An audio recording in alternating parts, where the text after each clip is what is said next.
সোনার মদিনা আমার প্রাণের মদিনা, সব ভুলিব কিন্তু তোমায় ভুলতে পারি না।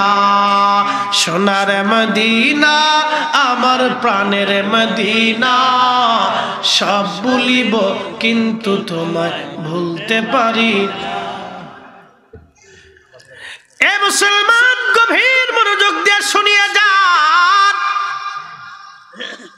সাহাবীদের জীবনীর কথা বলেছে, প্রেম নবীর কথা বলেছে। আমার ভাইরা আরেকটা আবদার রেখেছেন কমিটির পক্ষ থেকে, হযরত বেলালের আলোচনা। একটা বিষয় কি চিন্তা করবেন, বেলাল ছিলেন বর্তমান ইথিওপিয়া এলাকার মানুষ, খুবই নিগ্র কালো, কোনো চেহারা ছিল না। কালেমা পড়লেন তখন তিনি গোলাম, উমাইয়ার গোলাম। আহা, গোলাম নবীকে দেখে কালেমা পড়ে ফেললেন, তাকে মারা হয়। বলে কালেমা ছাড়বি?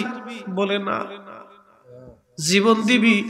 দিয়ে দিব, কিন্তু নবীর কদম ছাড়ব না।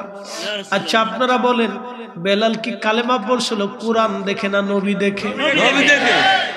বেলাল কি কালেমা পড়েছিল সম্পদ দেখে না নবী দেখে? বেলাল কি কালেমা পড়েছিল দুনিয়া দেখে না নবী দেখে? নবী দেখে যখন কালেমা পড়ছে রে, নবীজির নূরানী চেহারা মুবারক দেখে বেলালের হৃদয়ের ভিতরে এতই প্রেম জাগলো, এতই ভালোবাসা জাগলো। হযরত বেলালের পিঠের মধ্যে মারা হয়, চাবুকের পিটুনির পর পিটুনি, ফিনকু মেরে মেরে রক্ত পড়ে। প্রচন্ড বালুর ভিতরে গলার মধ্যে রশি বেঁধে, হাত পা গুলি বেঁধে বেঁধে বালির মধ্যে টানা হয়। বালির মধ্যে হযরত বেলাল রাদিয়াল্লাহু আনহুর এই বালিগুলি লেগে লেগে শরীরের মধ্যে ফুসকা পরে পরে ঘা হয়ে চামড়া ছিলে বের হয়ে গেল। পাথরি রাস্তার ভিতর দিয়ে বেলালকে টানা হয়। পাথরের কারণে, বালির কারণে বেলালের চামড়াগুলি উঠে গেল। ওই চামড়ার ভিতরে বেলালকে বেত্রাঘাত করা হতো, চাবুক দিয়ে পিটানো হতো, ফিনকি মেরে মেরে রক্ত বের হইত। প্রচন্ড যন্ত্রণায় বেলাল সহ্য করতে না পেরে শুধু গুংরাইত আর বলতো আহাদ আহাদ আহাদ, আল্লাহ আল্লাহ। মুসলমান কল্পনা কি করতে পারবেন কলিজার ভিতরে রসুলের মোহাব্বত কতটুকু থাকলে একজন সাহাবী পিঠের চামড়া গোশত গুলি দিয়ে দিছে, নবীর কদম ছেড়ে দেয় নাই। আরে আহাদ আহাদ বলে চিৎকার করে কাঁদে। ওরা জিহ্বার ভিতরে শিক ঢুকিয়ে দিয়ে পার ওপার করে জবান বন্ধ করে দিল। জবান বন্ধ হলো রে, কিন্তু দিল বন্ধ করতে পারে নাই। হযরত আবু বকর বলেন, ইয়া রাসূলুল্লাহ, বেলালের নির্যাতন দেখে আমার কলিজায় সহ্য হয় না। যদি হুকুম দেন বেলালকে কিনে আমি কৃতদাস থেকে মুক্ত করে দিব। নবীজি বলেন, হ্যাঁ দাও। বেলালকে যখন মুক্ত করে দেয়া হলো, নবীর দরবারে বেলাল থাকেন, চলে গেলেন হিজরত করে মদিনাতুল মুনাওয়ারাতে। আল্লাহর নবীর দরবারে মদিনাতে যাওয়ার পরে আজান আসলো। স্বপ্ন যুগে নবীকে আজান দিয়ে দেওয়ার শিখানো হলো। যখন আজান আসছে, নবীজি হযরত বেলালকে ডাকলেন। বেলালকে দেখে আল্লাহর নবী বেলালকে আজান শিক্ষা দিয়ে দিলেন। ও মুসলমানেরা, খুবই মনোযোগ দিয়ে শুনিয়া যান। বেলালকে যখন আজান শিখিয়ে দেওয়া হলো, হযরত বেলাল নবীর মসজিদের আজান দিতেন। আজানের লাহান, আজানের ফুয়ুজুদ এমন দারুণ ও মজবুত ছিল। আহা, যখন বেলাল আজান দিতেন, একজন সাহাবীও নাই রে, ঘরের মধ্যে বসে থাকতেন। সবাই নবীর দরবারে মসজিদে নববীতে চলে আসতেন। ও মুসলমানরা, খুব মনোযোগ দিয়ে শোনেন। আল্লাহর নবীর দরবারে সারা জীবন বেলাল আজান দিয়েছে। মসজিদে নববীর পাশে বনু নাজ্জার গোত্রের একজন মহিলা সাহাবীর ঘর ছিল। ওই ঘরের ছাদটা একটু উঁচু ছিল। ওই ছাদে দাঁড়ায় বেলাল আজান দিতেন। কত বছর, কতদিন হযরতে বেলাল আজান দিয়েছেন, কিন্তু বিনিময়ে একটা পয়সাও হযরত বেলাল কোনোদিন নেন নাই। আহা, আশিক রাসূল আজান দিয়েছেন, কলিজার ভিতরে রসুলের এমন ভালোবাসা।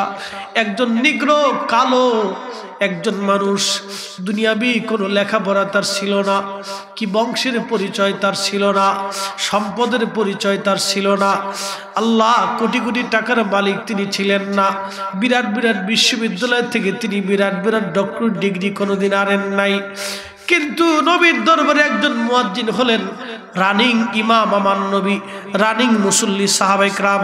মসজিদে নববীতে কোরআন নাজিল হয় তখন, কি চমৎকার সেই নূরের দৃশ্য।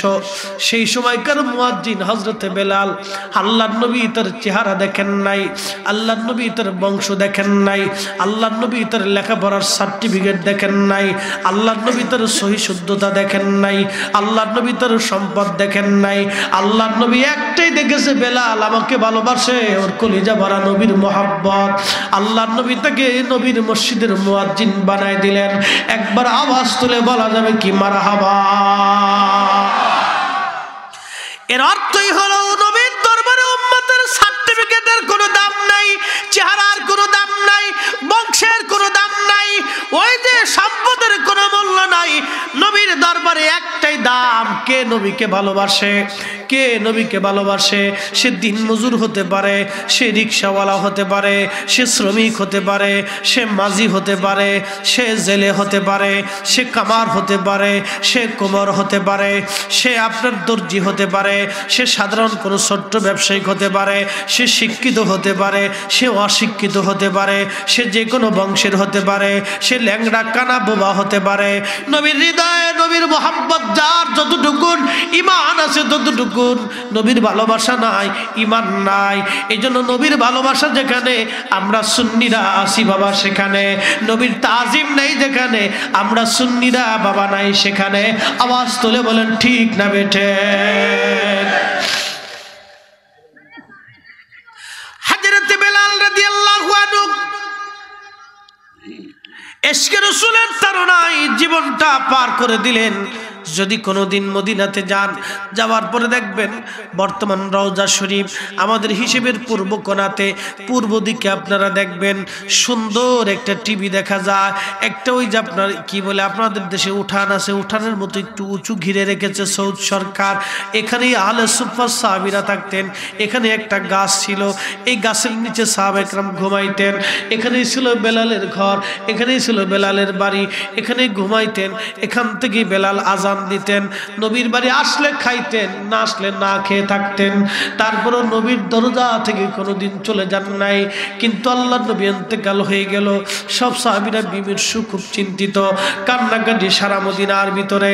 হযরতে বেলাল রাদিয়াল্লাহু আনহু ছোট্ট একটা টুপলা মাথায় নিয়ে হযরতে সিদ্দিক আকবরের সামনে দাঁড়ায় গেলেন।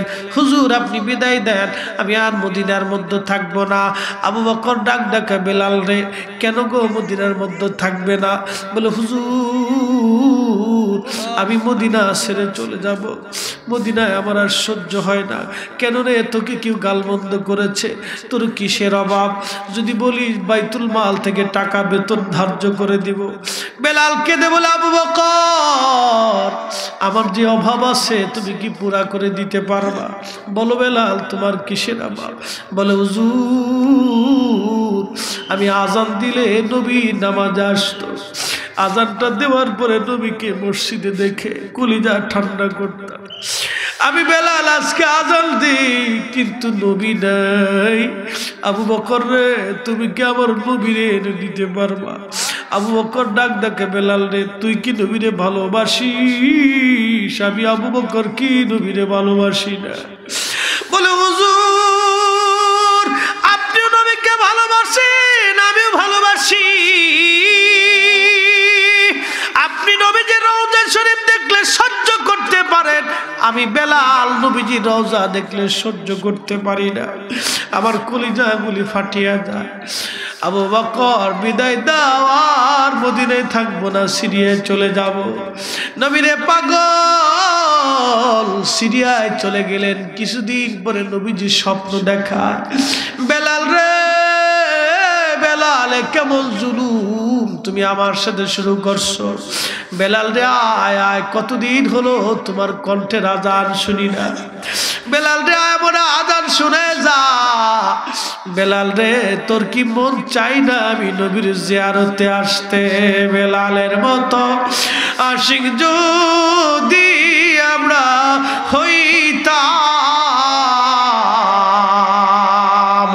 এ দুনিয়ায় নবীর দেখা পাইতাম, এ দুনিয়ায় নবীর দেখা পাইতাম। হযরত বেলাল যখন স্বপ্ন দেখালেন নবীজি আর দেরি করলেন না, নবীজি বলেছেন মান রানি ফিল মানামি ফাকাদ রাআল হক, রাবাহুল বুখারী। যে আমাকে স্বপ্ন দেখলো সে বাস্তবেই আমি নবীকে দেখেছে।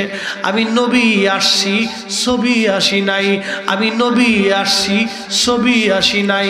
আমি নবী আসছি, ছবি আসি নাই। তার অর্থ হলো নবী ছিল, নবী আছে, নবী থাকবে। আওয়াজ তুলে বলেন ঠিক না বেঠে? এই যে 1450 বছর ধরে নবী স্বপ্ন দেখায়, নবীজি স্বপ্ন দেখায় উম্মতকে, নবী স্বপ্ন দেখায়, কিয়ামত পর্যন্ত স্বপ্ন দেখাবে। এর অর্থ হলো নবী আছে, নবী আছে, নবী আছে। যে অন্ধ নবী দেখে না কিন্তু চক্ষুওয়ালা নবী দেখতে পায়। সূর্য আছে, অন্ধ যদি না দেখে অন্ধের চোখের দোষ, সূর্যের দোষ না। নবীর জায়গায় নবী আছে, অন্ধের চোখের জায়গায় নবী নাই। ও দুনিয়ার কানা, ও অন্ধ ইমান কানা যারা, ইমান কানা, ইমান কানা, ইমান কানা, ও নবী চিনবে কেমনে? নবী চিনবে কেমনে? আমার নবী বলেন মান রানি ফিল মানাম, স্বপ্ন যদি আমাকে দেখো ফাকাদ রাআল হক, সত্যই আমাকেই দেখছো। এর অর্থ হলো নবী ছিল, নবী আছে, নবী থাকবে। উম্মতের মাঝেই নবী আছে, কিন্তু যার চোখ আছে সে দেখে, যার চোখ নেই সে দেখতে পায় না। অতএব আমাদের নবী হায়াতুন নবী, যারা মানে না এরাই হলো অরিজিনাল বেদাতি।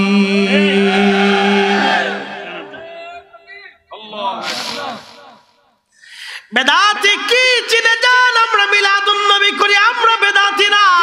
যারা নবী নিয়ে নবীর ইজ্জতকে ছোট করে দেখে ওরাই বেদাতি, বেদাতি, বেদাতি, বেদাতি। আল্লাহ রাসূল বলেন মান বাক্কারা সাহিবা বিদআতিন ফাকাদ আলা হাদমিল ইসলাম। কেউ যদি কোনো বেদাতিকে সম্মান করো তাহলে শোনো, তোমরা যেন দিনকে ধ্বংস করছো, দিনকে ধ্বংস করছো, দিনকে ধ্বংস করছো। অতএব যারা আল্লাহর নবীজির এই মহান ইজ্জতকে যারা ছোট করে দেখে ওরাই হলো অরিজিনাল বেদাতি, আমরা না ওরা। জোরে বলেন আমরা না ওরা, আমরা না ওরা। আমরা বেদাতি না ওরা বেদাতি, ওরাই বেদাতি, ওরাই বেদাতি। যারা নবীর শানকে ছোট করে দেখে ওরা কি? জোরে কর, আরো জোরে। জোরে হয় না কেন? জোরসে বলো, আরো জোরে। বেদাতি, বেদাতি, বেদাতি, বেদাতি।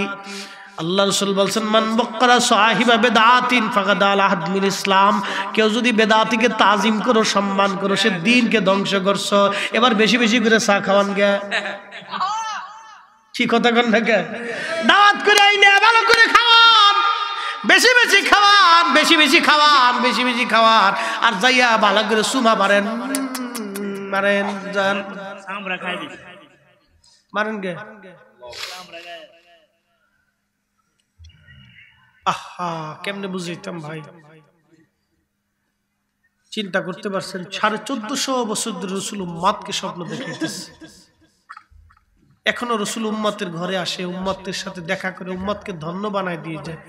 উম্মতের জানাজায় নবীজি শরীক হয়। সুবহানাল্লাহ। আসতে বললেন কেন ভাই? জোরে বলা যাবে না সুবহানাল্লাহ? আশিক উম্মতের জানাজায় রাসূল করিম শরীক হয়, এটা জানেননি আপনারা?